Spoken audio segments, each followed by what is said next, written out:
Good morning students. आज मैं रुबाइया कविता आपके सामने प्रस्तुत करने जा रहा हूँ। ये कविता राग गोरखपुरी द्वारा रचित है। मैं इस कविता की व्याख्या आपके सामने प्रस्तुत कर रहा हूँ। आंगन में लिए चांद के टुकड़े को खड़ी, हाथों पे झुलाती है उसे गोद भरी। रह रह के हवा में जो लोका देती है, गूंज उठती है खिलखिलाते बच्चे की हंसी। देखिए, इस रुबाई में बताया गया है कि एक माँ अपने बच्चे को खिला रही है। तो किस तरीके से खिलाती है, आइए पंक्तियों पर विचार करते हैं। आंगन में लिए चांद के टुकड़े को खड़ी। यहाँ चांद का टुकड़ा जो है सुंदर बच्चे को कहा गया है। आंगन में लिए चांद के टुकड़े को खड़ी, हाथों पे झुलाती है उसे गोद भरी। एक माँ अपने बच्चे को, एक सुंदर बच्चे को गोद में लेकर के अपने घर के आंगन में खड़ी हुई है और वो उसको अपने हाथों पर उसे झुला रही है। कई बार वो उसको हवा में ऊपर उछालती है और इस तरह से वो हवा में जब उछालती है तो बच्चा जो है खिलखिलाकर हंसने लगता है। रह रह के हवा में जो लोका देती है कि उछालती है, एक देसी भाषा का शब्द है। तो जब वो अपने बच्चे को हवा में उछालती है तो बच्चा बहुत प्रसन्न होता है और प्रसन्न होकर के वो खिलखिलाकर हंसने लगता है। उसकी हंसी से पूरा घर जो है गूंज उठता है। नहला के छलके छलके निर्मल जल से, उलझे हुए केसुओं में कंघी करके। किस प्यार से देखता है बच्चा मुंह को, जब घुटनियों में लेके पहनाती है कपड़े।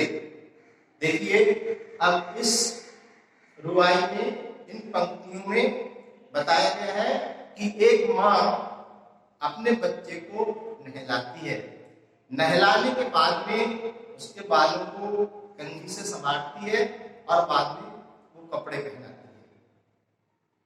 नहला के छलके छलके निर्मल जल से, निर्मल माने साफ। माँ अपने बच्चे को साफ पानी से नहलाती है, उलझे हुए केशों में कंघी करके, केश बालों में।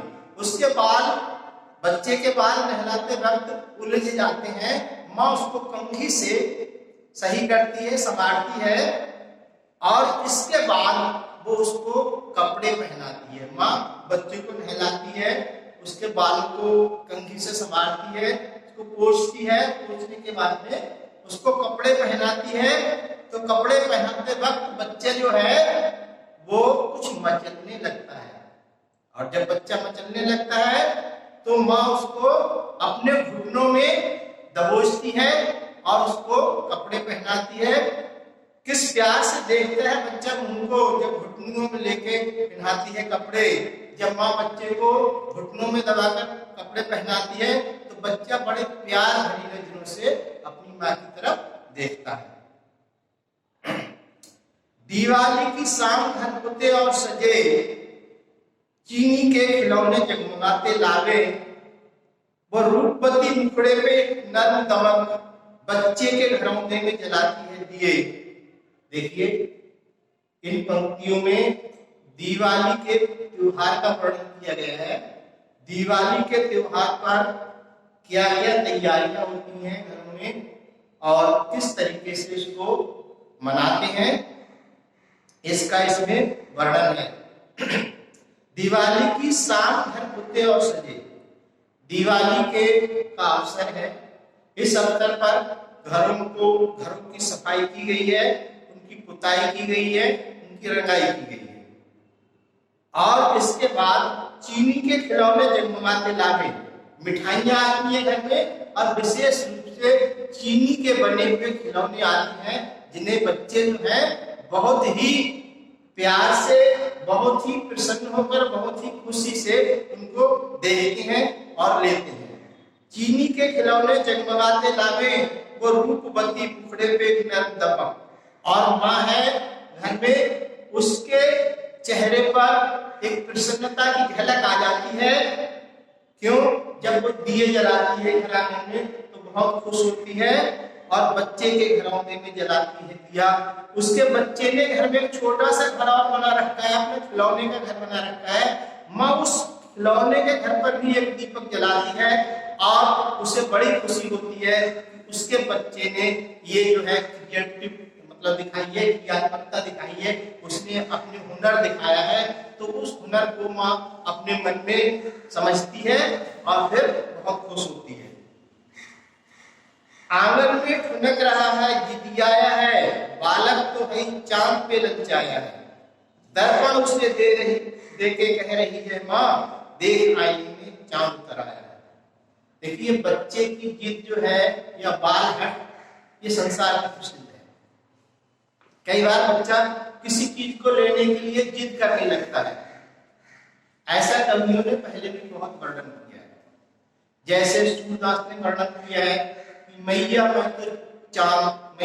तो चंद खिलौना ले हूं। कृष्ण जी जो है मचल जाते हैं, चंद्रमा को कहते हैं कि मैया मैं तो चंद्र खिलौना ले हूं, और बोलते हैं कि जय हो लोट धरन पर अभी तेरी गोद न आए हूं। अगर तुमको खिलौना नहीं दोगी तो मैं जमीन पर लेट जाऊंगा और तुम्हारी गोद में नहीं आऊंगा। तो इसी तरह से इन पंक्तियों में भी बताया है कि आंगन में ठुनक रहा है जिदियाया है, बालक तो है चांद पे ललचाया है।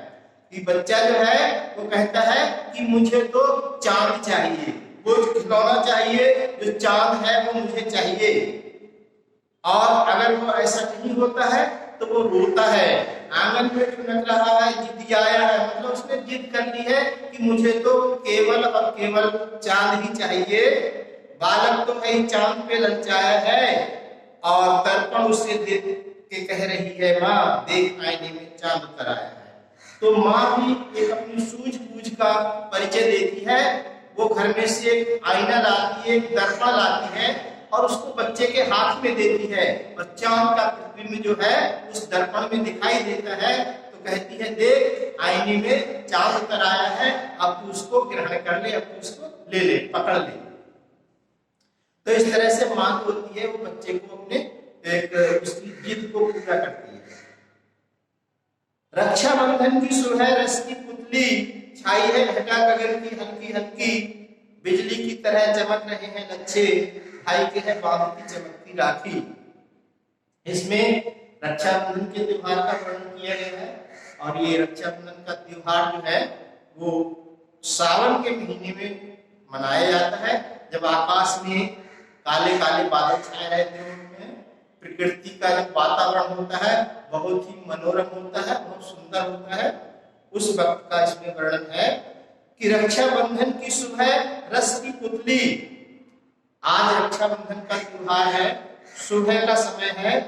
ये रक्षाबंधन की जो सुबह है वो मानो आनंदों का भंडार है। ये सुबह बहुत सुंदर है, बहुत ही सुखद है। छाई है घटा गगन की हल्की हल्की, आकाश में बादलों की हल्के हल्के काले बादलों की घटाएं छा रही हैं, और बिजली की तरह चमक रहे हैं लच्छे। आकाश में कभी कभी बिजली भी कौंध जाती है।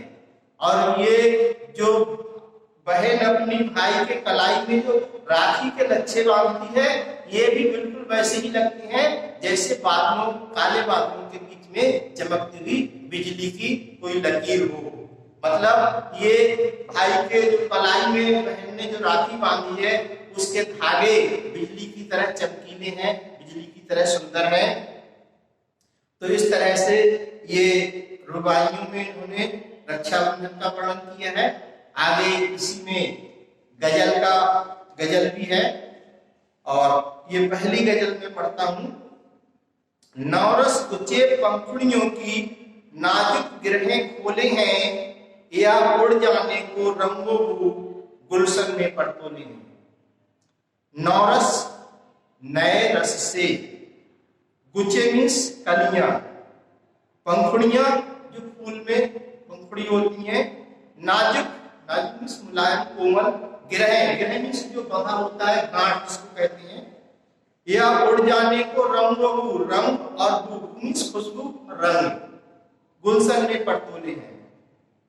पर मीन्स पंख, और तोले हैं मीन्स तोलना, दोनों समान रूप से इधर उधर फैला लेना, जैसे पक्षी अपने पंखों को फैला लेते हैं। इसमें कली किस प्रकार से खिल करके फूल बनती है उसका वर्णन है।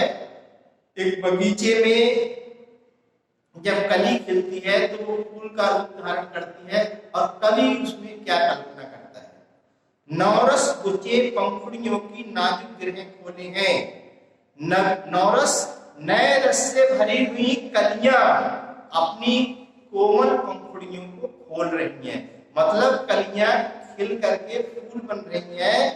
तो कवि कहता है उड़ जाने को रंगोबू, रंग मतलब रंग, फूलों के रंग और भूमि की खुशबू, ऐसा लगता है रंग और खुशबू एक साकार रूप धर लिया है, कोई पक्षी का रूप उन्होंने रख लिया है और वे आसमान में उड़ना चाहते हैं। उन्होंने दोनों पंख फैला दिए हैं। समझ लीजिए इसको कि नई पंखुड़ियां, नई कलियां अपनी पंखुड़ियों को खोल रही हैं, मतलब कलियां खिलकर फूल बन रही हैं। ऐसा लगता है मानो कोई पक्षी, मानो रंग और खुशबू ने एक पक्षी का रूप धारण कर लिया और वो उड़ने के लिए आकाश में तैयार है। तारे आंखें झपकावे हैं, जर्रा जर्रा सोए हैं, तुम भी सुनो ओ यारो, सब में सन्नाटे कुछ बोले हैं। रात का समय है, बिल्कुल निस्तब्धता है, सन्नाटा है, कहीं से कोई आवाज नहीं आती है। तो कवि का कहना है तारे आंखें झपकावे हैं। आंखें झपकाने का मतलब है तारे जो है टिमटिमा रहे हैं। जर्रा जर्रा सोए हैं, पृथ्वी पर हर एक कण सोया हुआ है, पूरी रात है, शांति है सब तरफ। तुम भी सुनो हो यारो, सब में सन्नाटे कुछ बोले हैं। लेकिन कवि को सन्नाटे से भी कुछ सुनाई देता है। वो सब में सन्नाटे कुछ बोले, सब माने रात। तो कवि कहता है कि जो सन्नाटा छाया हुआ है वो भी कुछ बोल रहा है और उसको कवि सुन रहा है। बाकी लोगों से कहता है कि आप भी सुनो, ये सन्नाटा हमें कुछ ना कुछ संदेश दे रहा है। तो इस तरीके से ये गजल है दूसरी वाली। तीसरी गजल देखिए, अच्छी गजल है बहुत। हम हो या किस्मत हो हमारी, दोनों को एक ही काम मिला, किस्मत हमको रोले में है, हम किस्मत को रोले हैं। शायर कहता है, कवि कहता है कि मैं हूं या मेरी किस्मत हो, हम दोनों को एक ही काम मिला है। हम हो या किस्मत हो हमारी, दोनों को एक ही काम मिला, किस्मत हमको रोले हुए है, हम किस्मत को रोले हैं। किस्मत हमको रोती है और हम किस्मत को रोते हैं। किस तरीके से कहने का उसने प्रयास किया है। किस्मत हमको रोती है, किस्मत हमको क्यों रोती है? वो इसलिए रोती है, किस्मत कहती है हमें कोई ऐसा आदमी मिला जो निकम्मा है, जो कुछ काम ही नहीं करता। और हम किस्मत को रोते हैं कि भाई हमारी किस्मत में ही कुछ नहीं है। कहने का मतलब ये है कि जब तक हम कुछ करेंगे नहीं तब तक हमें कुछ मिलेगा नहीं। हम किस्मत को रोते हैं, हमारी किस्मत में यही लिखा है।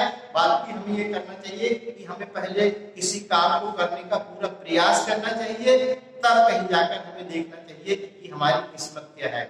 तो ये इस तरीके से गजल है और मैं आज अपनी इस कविता को यही समाप्त कर रहा हूँ। आगे कल